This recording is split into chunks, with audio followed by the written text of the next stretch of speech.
keep it going. I keep it going. I'm keeping Halloween alive on a 365.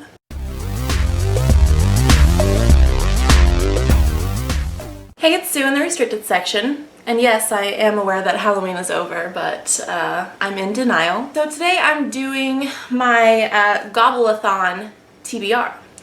And GobbleAthon is a readathon. It's brand new that is being hosted by Graham over at Mega Man Chief Fan. So I'll put his announcement video down below. So this readathon is taking place from November 21st through November 27th. And I'm really excited about this one.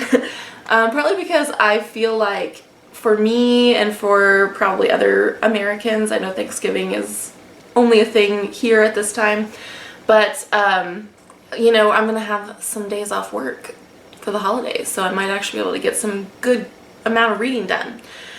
So there is 7 challenges for this readathon, and I'm just going to show you what I plan to read for each of those challenges. The first challenge is just to read a book. I'm going to come back to that challenge, though.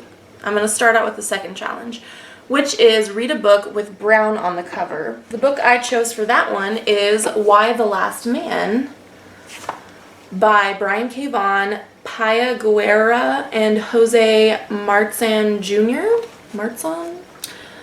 This is a graphic novel about something happens and every mammal with a Y chromosome dies, with the exception of this one man and his pet monkey. And I've heard that this is really good, so I'm looking forward to it. The next challenge is to read a poetry book.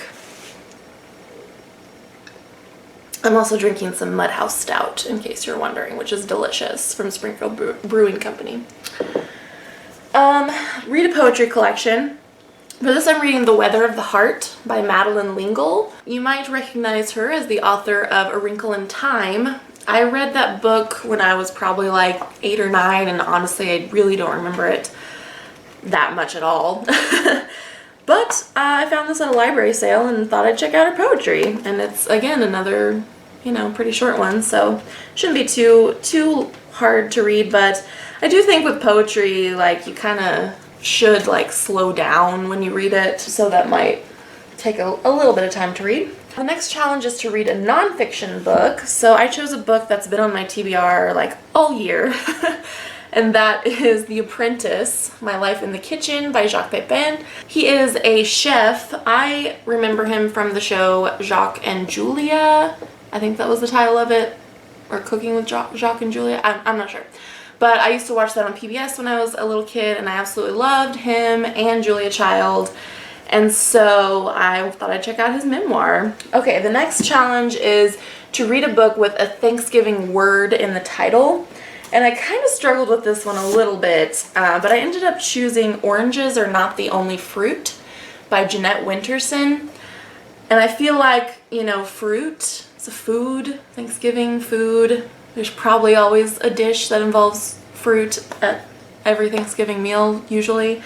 Also, you could use oranges, maybe, like the color orange is kind of associated with Thanksgiving. And then again, the fruit orange food. This one is about a girl who grows up in like a very evangelical Christian household. And then she kind of realizes that she is a lesbian, and that of course causes some conflict there. And I think this is kind of autobiographical, so the main character's name is Jeanette, which is the author's name, so that's a little obvious. But I've heard mostly really great things about this one on BookTube. I've seen it on a lot of people's channels, so I'm excited to get to that one. And then the next challenge is to read a book that is foreign to you. And for this one, I chose another one that's been on my TBR all year, and that's In the Shadow of the Banyan by Vadi Ratner. This is set in Cambodia, and the author is Cambodian, so that is pretty foreign to me. I don't really know anything about Cambodia, and I have never been there. And this is about a little girl who, she comes from like a privileged, sort of affluent family, but then the civil war in Cambodia's capital sort of just messes up her whole world there, and It says that she clings to the only remaining vestige of her childhood, the mythical legends and poems told by her father, and fights for her improbable survival. So, sounds really good and really interesting, and probably like it'll make me cry. So that's great. And then the next challenge is to read a book about an animal. And for this one, I chose Heart of a Dog by Mikhail Bulgakov. It's translated from Russian by Mira Ginsburg. And it's about, like, a dog has the, the pituitary gland and testes of a petty criminal implanted into it, and then this dog starts to act very human, and it says he is transformed into a lecherous, vulgar man and ends up working for the bureaucracy, being in charge of purging the city of cats. So sounds really interesting. It's a satire, of course. Yeah, and it's pretty short, so great for a readathon. It's only like 123 pages, so awesome. Okay, and then back to the first challenge, which was to read a book. And I have like a stack of books that I'm going to choose from if I happen to even get to that challenge, because reading 7 books in a week is not easy for me. So if I get to that challenge, I have a little stack to choose from here. The first 3 that I picked are some shorter ones that I just picked up at the library sale that Megan and I went to. You might have seen them in our book haul. But the first one is Love, Dishonor, Marry, Die, Cherish, Perish by David Rankov. This one, I'm not really sure what it's about because the synopsis doesn't really give you much. It just says the characters' lives are linked to one another by acts of generosity or cruelty. But I did notice, I was kind of looking through it, and I noticed that it rhymes. The whole book rhymes. I don't think it's considered poetry. I'm not really sure. I don't know if it's well, it says a novel on it. So, I don't know, that's interesting. And there are like pictures throughout of each character and stuff. So it sounds like it'll be interesting. And there's a character named Susan. Hey, that's me. So that's my first option. The next one I have is Dolly City by Orly Castel-Bloom. And this is actually translated from Hebrew by Dalia Bilu. And it sounds really fucking weird and messed up, but it's like about this doctor, Dr. Dolly, who finds a newborn baby in a plastic bag and decides to become its mother. And then she like does all this weird stuff, like performs surgery to make it into this perfect child or something. And yeah, it sounds really weird. It says Dolly is the scalpel-wielding version of the all-too-familiar Jewish mother archetype. I don't really know much about that archetype, but I don't know. That book sounds like it's gonna be weird.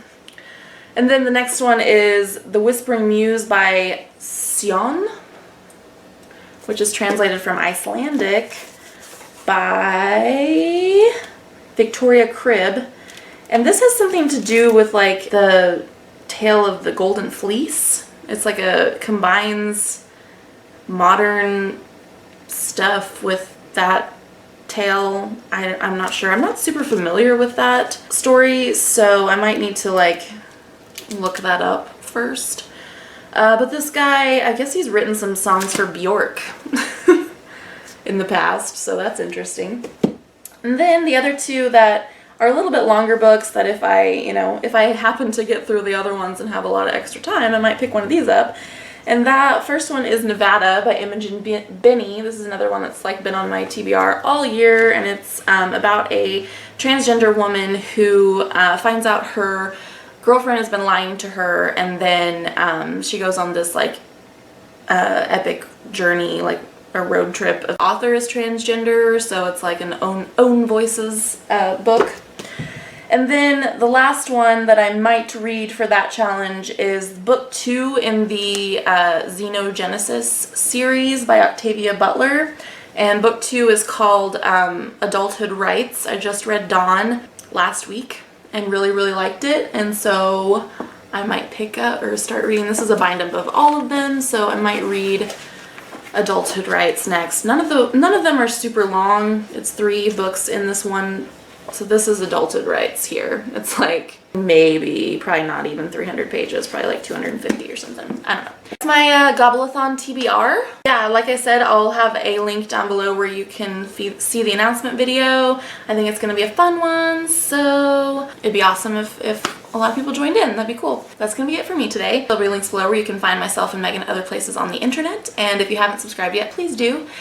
And thanks everyone for watching, and I'll see you guys next time. Bye!